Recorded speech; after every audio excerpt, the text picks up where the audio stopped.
जब अपनों ने भी साथ छोड़ दिया, तब एक मुस्लिम महिला ने एक बुजुर्ग की बेटी बनकर अंतिम संस्कार कराया। आखिर कौन है महिला, आइए जानते हैं। आदाब, मैं हूं आपके साथ अमीना माजिद और आप देख रहे हैं आवाज द वॉइस।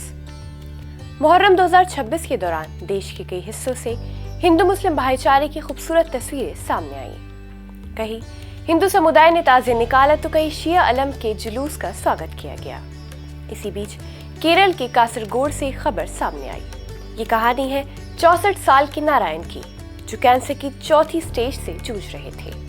करीब 1 महीने पहले वो एक दुकान के बाहर बेहद कमजोर और लाचार हालत में मिले। इसकी खबर मिलने पर जिला पंचायत की विकास समिति के अध्यक्ष इरफान इकबाल उनकी मदद के लिए आगे आई। उन्होंने एडमिनिस्ट्रेशन और हेल्थ डिपार्टमेंट की मदद से नारायण को हॉस्पिटल पहुंचाया। जांच में पता चला कि उन्हें एडवांस स्टेज कैंसर, जिसके बाद उन्हें हॉस्पिटल में एडमिट कराया गया।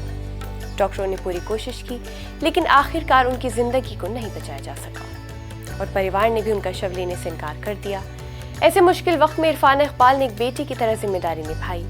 पुलिस की इजाजत मिलने के बाद उन्होंने नारायण के पार्थिव शरीर को कासरगोड के हिंदू शमशान घाट ले जाकर पूरे हिंदू रीति रिवाजों के साथ उनका अंतिम संस्कार कराया, जिसकी पिक्चर्स और वीडियोस सोशल मीडिया पर तेजी से वायरल हो रहे हैं।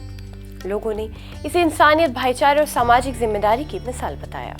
वहीं इरफाना ने भी फेसबुक पर लिखा कि कोई करीबी रिश्तेदार नहीं आया, उन्होंने नारायण का अंतिम संस्कार एक बेटे की तरह किया। इंसानियत धर्म और राजनीति से ऊपर है।